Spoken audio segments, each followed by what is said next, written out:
आप इस रूम में जितनी भी चीज़ें देख रहे हैं, टेबल, बल्ब, दीवार और यहाँ तक कि आप खुद, सब एनर्जी इमिट कर रहे हैं। शायद आपको इसका एहसास ना हो, लेकिन हर ऑब्जेक्ट अपने टेम्परेचर की वजह से कॉन्टिन्यूसली रेडिएशन एमिट करता रहता है। अब सवाल ये है, क्या हम प्रिडिक्ट कर सकते हैं कि कोई ऑब्जेक्ट कितनी एनर्जी एमिट करेगा और किस वेवलेंथ पर करेगा? 19वीं सेंचुरी के फिजिसिस्ट को पूरा भरोसा था कि उनके पास इसका जवाब है, लेकिन जब थ्योरी को एक्सपेरिमेंट से कंपेयर किया गया तो कुछ ऐसा हुआ जिसने क्लासिकल फिजिक्स की बुनियाद को हिलाकर रख दिया, और इसी मिस्ट्री को हम ब्लैक बॉडी रेडिएशन के नाम से जानते हैं। लेकिन ब्लैक बॉडी आखिर होता क्या है?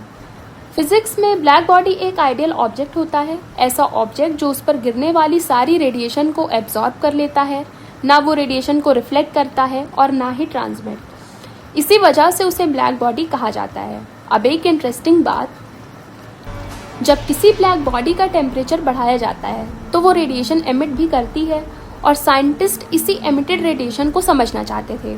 वो जानना चाहते थे कि किसी टेम्परेचर पर ब्लैक बॉडी कितनी एनर्जी एमिट करेगी और किस वेवलेंथ पर सबसे ज़्यादा एनर्जी एमिट होगी। ये सवाल सुनने में तो बहुत सिंपल लगता है, लेकिन इसी एक सवाल ने फिजिक्स को एक बहुत बड़ी प्रॉब्लम के सामने लाकर खड़ा कर दिया। साइंटिस्ट ने एक्सपेरिमेंट्स किए, उन्होंने गर्म ऑब्जेक्ट से निकलने वाली रेडिएशन को मेज़र किया, उन्होंने वेवलेंथ के साथ एनर्जी का ग्राफ ड्रॉ किया, बट जो रिजल्ट मिला वो कुछ इस तरह था। जैसे जैसे वेवलेंथ कम होती है, एनर्जी पहले बढ़ती है, एक मैक्सिमम वैल्यू तक पहुंचती है और फिर घटने लगती है।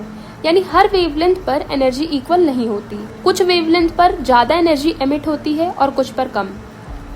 अब तक सब कुछ नॉर्मल लग रहा था, लेकिन जब इसी ग्राफ को क्लासिकल फिजिक्स की इक्वेशन से कंपेयर किया गया तो एक बहुत बड़ी प्रॉब्लम सामने आई। क्लासिकल फिजिक्स के अकॉर्डिंग जैसे जैसे वेवलेंथ कम हो जानी चाहिए, एनर्जी को लगातार बढ़ते रहना चाहिए था, और अल्ट्रा वायलेट रीजन में तो एनर्जी बहुत ज़्यादा हो जानी चाहिए थी। लेकिन एक्सपेरिमेंट्स ने ऐसे बिल्कुल नहीं दिखाया। एक्सपेरिमेंट्स कुछ और ही कर रहे थे।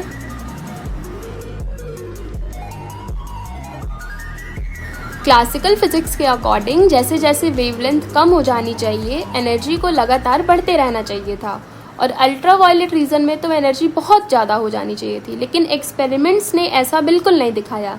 एक्सपेरिमेंट कुछ और कह रहे थे, थ्योरी कुछ और यहीं से शुरू हुई ब्लैक बॉडी रेडिएशन की सबसे बड़ी मिस्ट्री।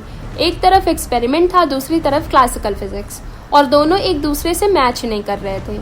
यही वजह थी कि साइंटिस्ट परेशान हो गए। आखिर नेचर किसकी बात मान रही थी, थ्योरी की या एक्सपेरिमेंट की? और जब भी थ्योरी और एक्सपेरिमेंट में कॉन्फ्लिक्ट हो, साइंस हमेशा एक्सपेरिमेंट पर भरोसा करती है। इसका मतलब था कि प्रॉब्लम नेचर में नहीं, हमारी अंडरस्टैंडिंग में थी। क्लासिकल फिजिक्स हर जगह सक्सेसफुल थी, लेकिन यहाँ वो जवाब देने में फेल हो रही थी, और इसी फेलियर ने फिजिसिस्ट को मजबूर किया कि वे नेचर को एक नए नज़रिए से देखें। यही वो प्रॉब्लम थी जिसने आगे चलकर क्वांटम थ्योरी की डेवलपमेंट का रास्ता खोला, और इसी वजह से ब्लैक बॉडी रेडिएशन को क्वांटम मैकेनिक्स के इतिहास में इतनी इम्पॉर्टेंट जगह दी जाती है। सोचिए, एक सिंपल सा सवाल, एक गर्म ऑब्जेक्ट कितनी एनर्जी एमिट करेगा, और उसी सवाल ने पूरी फिजिक्स से डायरेक्शन ही बदल दी। इसीलिए मैंने थंबनेल पे ही लिखा था, इस एक प्रॉब्लम ने क्वांटम मैकेनिक्स बना दी। लेकिन कहानी अभी खत्म नहीं हुई।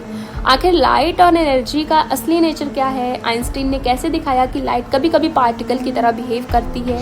ये हम अगली वीडियो फोटो इलेक्ट्रिक इफेक्ट में देखेंगे। अगर वीडियो पसंद आई हो तो लाइक, शेयर, सब्सक्राइब करिए। मिलते हैं नेक्स्ट वीडियो।